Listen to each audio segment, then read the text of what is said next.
muito boa noite a você que nos acompanha para mais um SciMac News. Hoje um SciMac News especial, né, com a nossa querida doutora Karina Pimenta, que vai estar falando sobre previdência e aposentadoria, tentando esclarecer algumas dúvidas que os trabalhadores passaram para a gente, né, de uma maneira geral, né? Então, hoje você vai ficar sabendo um pouquinho mais sobre previdência e aposentadoria. Primeiramente, boa noite, doutora Karina. Como a doutora está? Boa noite, tudo bem, Newton? Boa noite, Sânia Pariano. Boa noite, Sânia Pariana. Hoje nós inauguramos uma nova coluna aqui no SciMac News, pretendendo esclarecer as suas dúvidas perante o direito previdenciário e a sua aposentadoria. Nós vamos trabalhar com os seus sonhos de futuro. E hoje eu mando um especial abraço para o Aristeu Nascimento, Nico Terezin, Evoer Perim, Salete, Elaine, Fátima, todos os saneparianos que contribuíram com perguntas para nós. Então vamos lá, Newton. Como começamos hoje? Vamos começar então, né, como a doutora Karina falou, então esse vai ser um novo quadro aí do SciMac News, né, a gente pretende estar sempre trazendo esse programa sobre aposentadoria, né, revisão, vai ser falado sobre vários temas aí da Previdência Social, né, a doutora Karina, especialista em Previdência Social, né, realiza seus atendimentos na sede do sindicato, né, toda terça e quinta para falar sobre atender os trabalhadores sobre esses temas, né, então você que é associado do sindicato, tem dúvidas sobre a sua aposentadoria, revisão, enfim, vários temas ligados aí à Previdência Social, você pode estar procurando aí o sindicato, né, todas as terças e quintas, então, a doutora Karine está à disposição na sede do sindicato, toda terça e quinta, das 8h30 ao meio-dia, para lhe atender lá na sede de Curitiba do sindicato, ok? Vamos então, doutora Karine, aqui para a primeira pergunta. Como faço para saber quanto tempo de contribuição eu tenho? Interessante pergunta, Nilton. Essa pergunta, acredito que foi mandada pela Salete, pelo Facebook. E então, para quem quer se aposentar, é acessar o sistema Meu INSS, tem um compartilhamento de tela. No sistema Meu INSS, você faz um cadastro, mediante colocação de uma senha, e aí você vai conseguir, então, verificar lá, nesse link, cadastro de informações, o CNIS seu, extrato de contribuições, vai constar as informações dos seus vínculos empregatícios durante toda a sua carreira, tá? Então, é ali que você vai conseguir extrair o seu cadastro de informações sociais. Esse aqui é o meu, eu vou baixar em PDF, com relações previdenciárias, tá? E ali, então, vão constar as suas informações de toda a sua vida profissional, tá? Aqui todas as informações, e você vai poder, então, acessar. Ali também no site do meu INSS vai existir uma aba para simular a aposentadoria. E aí você vai conseguir saber, a grosso modo, uma simulação inicial, o que você tem registrado perante os órgãos cadastrais no INSS. Tá joia, Newton? Legal, doutora, muito bem. Vamos então para mais uma pergunta, né? O meu CNIS está errado. Como faço para corrigir? Então, isso é muito comum acontecer.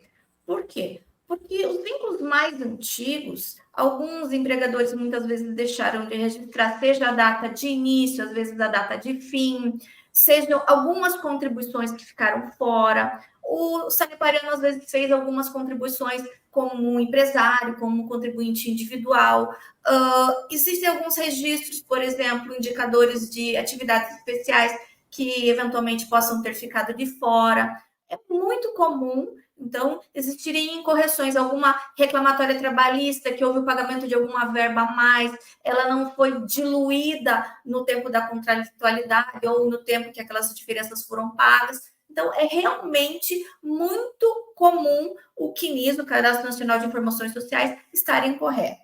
E aí existe uma disposição no artigo 29A da Lei 8213, mais especificamente no parágrafo 2º, que prevê que o segurado ele pode a qualquer tempo pedir a retificação desse cadastro mediante uma solicitação ali no sistema Meu INSS, apontando quais seriam as incorreções e inserindo documentos que possam comprovar aqueles vínculos que se pretende retificar, seja por meio de documentos comprovatórios da ação trabalhista que se manejou, ou mesmo da carteira de trabalho, algum vínculo que ficou de fora. Isso é muito comum que seja necessário para que o Cadastro Nacional de Informações Sociais seja compatível com a vida profissional do segurado.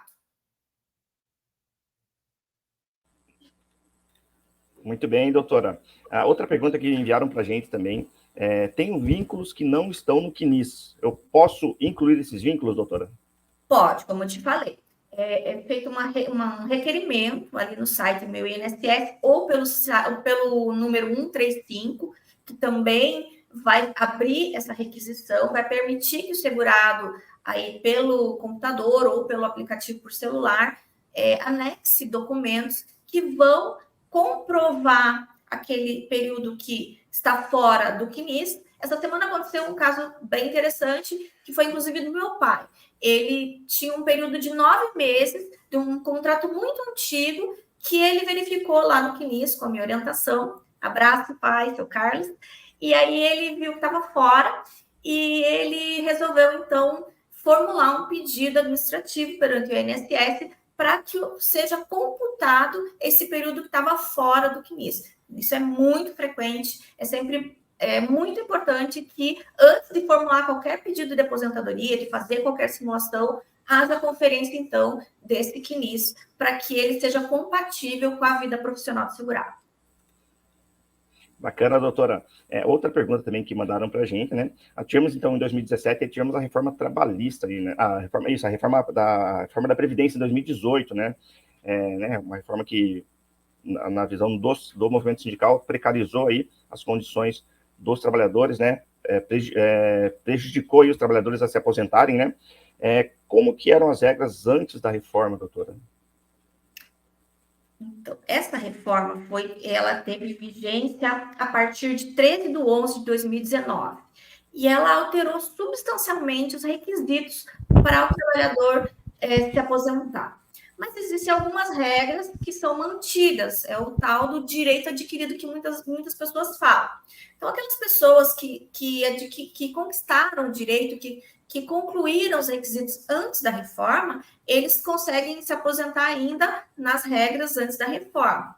Quais seriam essas regras? Então, antes da reforma, nós tínhamos 2 tipos de aposentadoria, basicamente, para o trabalhador segurado em geral. Existem algumas outras peculiaridades, tá? Que vão ter que ser analisadas caso a caso. Mas, regra geral, existiam 2 tipos de aposentadoria. A por tempo de serviço, que com a emenda constitucional de 20 de 98, ela foi alterada para aposentadoria por tempo de contribuição e aposentadoria por idade. Como é que funcionava a aposentadoria por tempo de contribuição? Ela não tinha uma idade mínima, tá? E o requisito que o trabalhador segurado, o homem, completasse 35 anos de contribuição e a segurada mulher completasse 30 anos de contribuição. E quanto à aposentadoria por idade, existia o requisito de idade de 65 anos para o homem e 60 anos para a mulher, desde que cumprida uma carência em tempo de contribuição mínimo de 180 contribuições mensais, que estavam estabelecidas, então, lá no artigo 25, inciso 2, da Lei 8213 de 91. Ok, doutora. E como ficou agora? Né? Então, a doutora falou como que era antes, como que é agora, depois da reforma? Como o trabalhador faz aí para poder se aposentar? Quais são as regras? O que mudou? Melhorou? Piorou? Qual que é a visão da doutora? Tá. Primeiro, eu vou enfatizar um pouquinho a questão do direito adquirido, tá? Então, as pessoas que completaram esses requisitos que eu falei para você antes do dia 13/11/2019, elas podem ainda, mesmo passado já, estando vigente a reforma da Previdência, elas podem fazer um requerimento administrativo pleiteando que seja concedido a aposentadoria sob as regras antigas. Tá? Deve-se tomar um cuidado perante o INSS no momento da formulação do pedido, para que se deixe claro que se pretende fazer jus ao direito adquirido antes da reforma. Isso vai ter inúmeros impactos e repercussões jurídicas na vida do trabalhador. Tá. Com o advento da reforma, foram criadas, tem uma regra permanente agora, que exige que o filiado que se inscreve perante o regime geral de previdência social após a reforma, então são 2 requisitos. Primeiro, um requisito de tempo de contribuição, que são 15 anos de contribuição para a mulher e 20 anos de tempo de contribuição para o homem e 62 anos de idade, no mínimo, para a mulher e 65 anos de idade para o homem. E também modificou substancialmente o formato de cálculo da RMI, Renda Mensal Inicial, que vai ser apurada por 100% da média das contribuições a partir de julho de 94, e o coeficiente de cálculo vai ser 60%, vai ser a proporcionalidade de 60% dessa média, acrescido de 2% a cada ano que ultrapassar o período mínimo. Isso acaba reduzindo substancialmente o valor da renda mensal inicial do trabalhador, infelizmente, Newton. E aí nós temos outras 5 regras de transição. Então, nós temos uma aposentadoria por pontos sem idade mínima, tá? E aí se exige uma quantidade mínima de pontos que vai ser obtido a partir da soma do tempo mínimo de contribuição, que é 30 anos para a mulher e 35 anos para o homem, e aí somado a idade deve estar uma pontuação mínima, que agora em 2023 é 90 pontos para a mulher e 100 pontos para o homem. A partir de 2024 vai ser 91 pontos para a mulher e 101 pontos para o homem. Esses pontos vão aumentando 1 ponto por ano até atingir o limite de 100 pontos para a mulher em 2033 e 105 pontos para o homem em 2033 também. Em 2028, corrijo. A segunda regra de transição é uma idade mínima mais o tempo de contribuição. E essas idades também vão avançando no decorrer do tempo. Então, nós temos hoje o tempo de contribuição de 30 anos para a mulher e 35 anos para o homem. E em 2023, estamos com 58 anos para a mulher, de idade mínima, e 63 anos de idade mínima para o homem. E esse tempo de idade ele vai aumentando 6 meses a cada ano, até atingir 62 anos em 2031 para a mulher e 65 anos para o homem em 2027. Aí nós temos uma terceira regra de transição, veja como ficou complexo. Um pedágio de 50% do tempo mínimo de contribuição para aqueles segurados que faltava 2 anos para se aposentar na época da reforma, até 2 anos. Aí a pessoa, então, ela vai ficar trabalhando 50% daquele tempo que faltava para se aposentar. E nesse formato de cálculo, vai incidir, então, o fator previdenciário. Tá? A quarta regra de transição, ela prevê o fator de incremento do fator etário para a mulher. Tá? Então, mantém-se lá a idade de 75 anos de idade mínima e 180 contribuições para o homem. E aí, a idade mínima da mulher, ela passa de 62, aumentando gradativamente até chegar no limite de 62 anos para a mulher, agora em 2023. Então, já se exige 62 anos. E aí, o formato de cálculo, ele vai ser 60% do tempo mínimo, 60% do salário de benefício acrescido de 2% do 2% de acréscimo sobre o valor do benefício a cada ano que exceda o período mínimo que é 20 anos do tempo de contribuição para o homem e 15 anos do tempo de contribuição para a mulher. E uma quinta regra de transição, que é o tempo de contribuição, idade mínima com pedágio de 100%. Nesse caso, é contabilizado, necessário para se aposentar, que se cumpra um pedágio de 100% do que faltava lá em 2019, tá? Sendo que existe uma idade mínima de 57 anos para a mulher e 60 anos para o homem, e 30 anos de contribuição para a mulher, o período mínimo, e 35 de contribuição para o homem também, o período mínimo. Você vê que ficou bem complexo, e também altera também a renda média inicial do trabalhador conforme a regra de transição optada. Então, hoje em dia, é muito mais complexo para o segurado formular um pedido de aposentadoria sozinho perante o INSS. Por quê? Porque muitas vezes o INSS ele tem por dever fazer opção pelo melhor benefício, sugerir ao trabalhador o melhor benefício, mas muitas vezes o trabalhador não sabe a repercussão que isso vai ter na vida dele. Eu tenho feito muito planejamento previdenciário e os trabalhadores ficam surpresos, porque eles, a partir de quando a gente caminha e estabelece como ficará a aposentadoria do trabalhador em cada um desses casos, ele fala, nossa, é surpreendente isso. Dá uma alteração, às vezes, de 200, 300, até R$1.000 na renda média inicial. Isso é muito importante porque é uma renda que vai ficar para a vida toda, tá? Então, é sempre importante se atentar se tem direito a se aposentar com as regras antes da reforma e qual das regras depois da reforma que seriam melhores para cada trabalhador. Muito bem, doutora. E sobre a aposentadoria especial, doutora, realmente acabou a aposentadoria especial? Como está essa situação? É outra situação que a reforma veio para modificar substancialmente.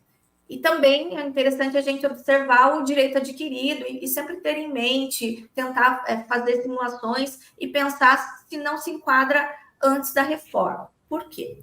Antes da reforma, não existia uma idade mínima para aposentadoria especial. Então, uma pessoa que conseguisse lá o seu tempo de atividade especial, conseguisse comprovar, não precisava ter um período de idade mínima. E era possível converter o tempo especial em comum.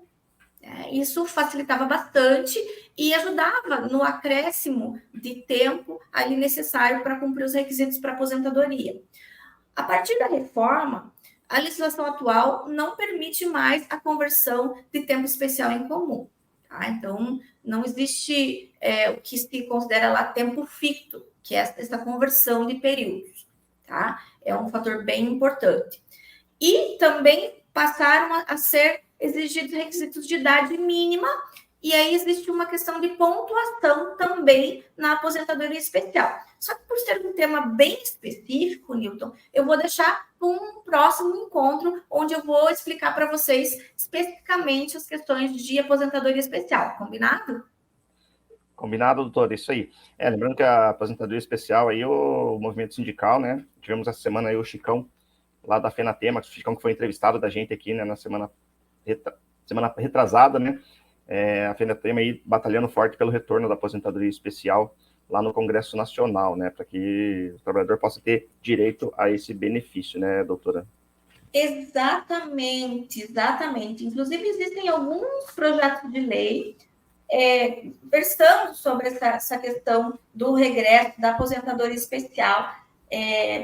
Isso é muito importante, porque grande parte da nossa categoria atua sob a incidência de agentes insalubres, então é indispensável essa luta e essa preocupação por parte do movimento sindical para que se resgate aí a aposentadoria especial, visando retribuir ao trabalhador que dedica sua saúde aí para o trabalho, para que ele possa, então, ter uma aposentadoria reduzida. Bacana, doutora. Existe uma idade mínima para se aposentar, então, doutora? A doutora já falou um pouquinho aí, mas só para deixar bem claro aí para o trabalhador como funciona. Sim, a partir da reforma, então, como eu te falei, existem diversas questões relacionadas ao fator etário, tá? Isso vai modificar conforme a regra de transição optada pelo tempo de contribuição, enfim, é necessário analisar meio que caso a caso aí, fazer um planejamento previdenciário para que possa estabelecer não só a questão da idade mínima para aposentadoria, mas também qual o melhor valor de benefício para você, sanepariano, para você, sanepariana, que está pensando, então, em se afastar e encerrar suas atividades profissionais e passar para uma nova fase da sua vida. Bacana, doutora. Sobre o fator previdenciário, doutora, acabou o fator previdenciário? Acabou o fator previdenciário com a reforma? Como ficou a situação? O que é o fator previdenciário? Doutora, só poderia explicar e qual que é a situação atual do fator?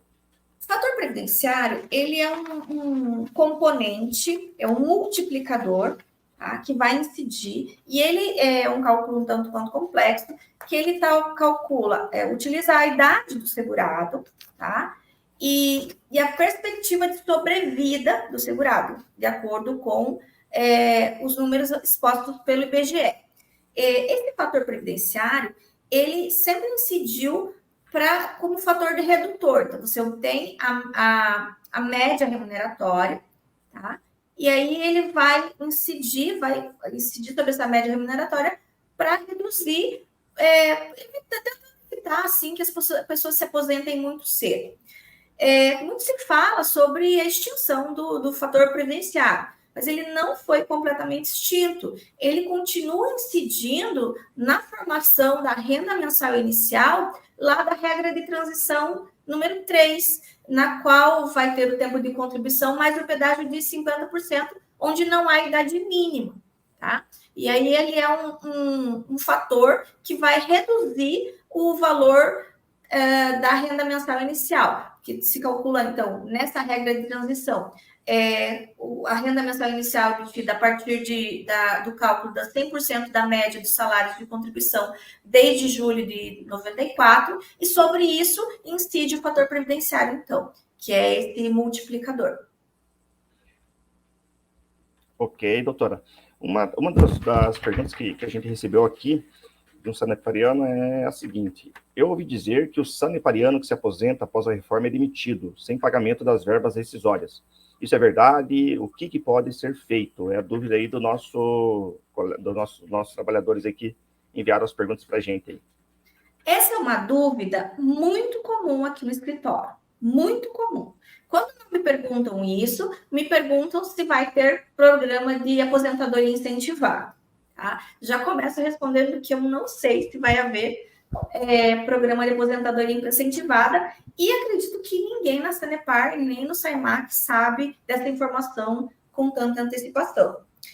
É importante a gente ter em mente que depois da reforma da Previdência, lá de 2019, foi inserido no ordenamento jurídico o parágrafo 14º no artigo 37 da Constituição Federal, que passou a prever a rescisão dos contratos de trabalho perante empresas públicas, o empregado público, tá? Que se aposentar utilizando períodos de contribuição após a reforma da Previdência. Então, aquelas pessoas que não é que se aposentam após, tá? É que utilizam o período de contribuição posterior a 13/11/2019. Então, a partir disso, existe a rescisão automática do contrato de trabalho. Infelizmente, a Sanepar, ela rescinde e não está pagando as verbas rescisórias, isso é fato, tá? Em que pese existir uma corrente jurisprudencial contrária, tá? Nesse caso, a discussão é perante o Poder Judiciário. Então, é feita a rescisão, o trabalhador é chamado lá, meio que automático. Existe essa informação por via de sistemas internos do E-Social. O trabalhador se aposenta, a Sanepar já é comunicada e já convoca para comparecer no RH para fazer a rescisão do contrato de trabalho. Nós, contrapondo a essa tese, nós formulamos reclamatórios perante o Poder Judiciário, pretendendo o pagamento das verbas rescisórias e, em alguns casos, a reintegração.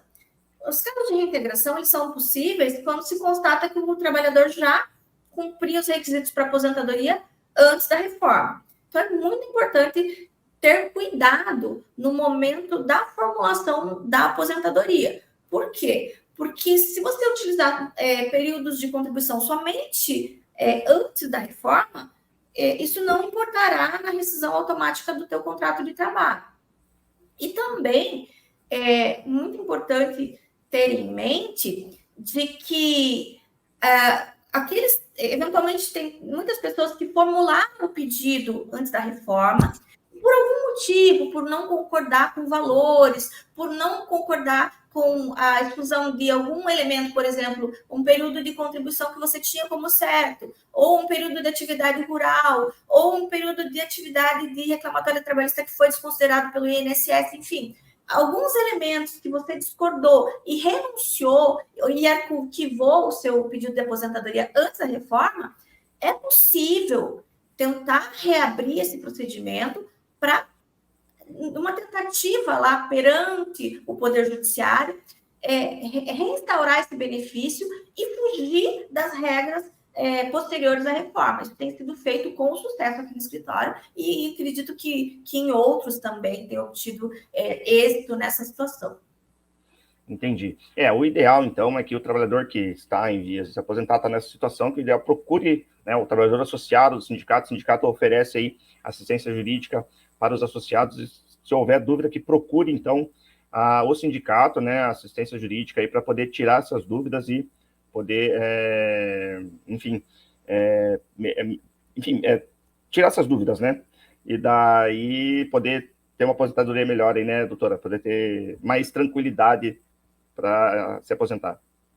Newton, por último, eu queria que você voltasse ali no compartilhamento de tela para eu mostrar uma coisa que eu sempre falo em toda palestra, em toda orientação que eu dou, é que assim, o trabalhador ele precisa ter muito cuidado com a interatividade e com esse sistema intuitivo que é o sistema Meu INSS. Então, assim, quando você entra ali, ele é muito bonitinho, eu sempre costumo falar isso, que ele é muito fofinho. Veja, tem até um porquinho aqui. Se eu mostrar mais, ele tem um coraçãozinho aqui para baixo, um dinheirinho. Ele é sempre muito fofinho, né? Um cadeadinho. Só que tem algumas pegadinhas aqui. Então, é sempre importante que o trabalhador ele tenha muito cuidado quando for fazer qualquer modificação no sistema, tá? E acessar ali, porque isso pode acarretar prejuízos algumas vezes. Então, a orientação que eu dou a todo trabalhador sanepariana, que eu trato com muito carinho, que eu tenho um carinho especial por vocês. Eu me preocupo realmente com o futuro e quando alguém procura aqui o escritório, eu sempre falo que eu entrego sonhos para vocês, né? Que é o sonho de poder se aposentar um dia, eu vou dar uma data certa, enfim, sugerir caminhos. Eu acho muito interessante essa questão de planejamento previdenciário, porque realmente permite que você tenha uma perspectiva aí sobre a sua carreira profissional. Newton, eu acho que era isso que a gente tinha para falar hoje. Aí, nos próximos programas, a gente pode conversar aí sobre revisões, sobre aposentadoria especial, enfim, vocês vão mandando ali no Facebook, Instagram, nas nossas redes sociais, e a gente vai conversando aí no decorrer dos dias. Legal, doutora, é isso que eu ia falar, né? Tem muita gente questionando a questão das revisões aí, mas esse é um assunto, né? Um assunto mais estendido, então um assunto para um outro programa que a gente vai estar preparando para você, né? Aqui o pessoal do SciMac News, junto com a doutora Karina, e a ideia, então, é que pelo menos uma vez por mês aí, a gente traga um programa falando somente sobre aposentadoria e previdência, tirando dúvidas, né? Vai ser de uma maneira geral, se tira dúvidas, claro, né? O trabalhador que cada um tem uma particularidade em relação à aposentadoria, então, os trabalhadores que procurem aí, os associados, né, que procurem o SciMac, agende seu atendimento com a doutora Karina, né, atendimento como tá passando na tela aí, toda terça e quinta, das 8h30 ao meio-dia, né, você pode agendar o seu atendimento pelo 0800 do sindicato, 0800 600 5161 e tirar todas as suas dúvidas referente aí à previdência e aposentadoria lá com a doutora Karina, né, doutora? Sim, Newton, é o que tínhamos hoje. Então tá bom. Agradeço a doutora mais uma vez a disponibilidade, né? Agradeço também a você, trabalhador que nos acompanhou nesse SciMac News aí, especial sobre aposentadoria e previdência, e convido você a continuar acompanhando o sindicato aí, as ações do sindicato nas redes sociais aí, também no nosso site, lá tem todas as informações referentes às ações do sindicato, do presidente Rodrigo Piscinin, da diretoria, né, das ações judiciais que o sindicato mantém em favor do trabalhador associado. Então, uma boa noite a você. Na próxima terça temos mais um SciMac News. Até lá. Boa noite, Forte doutora. abraço. Boa Até noite. mais. Tchau, tchau. Tchau.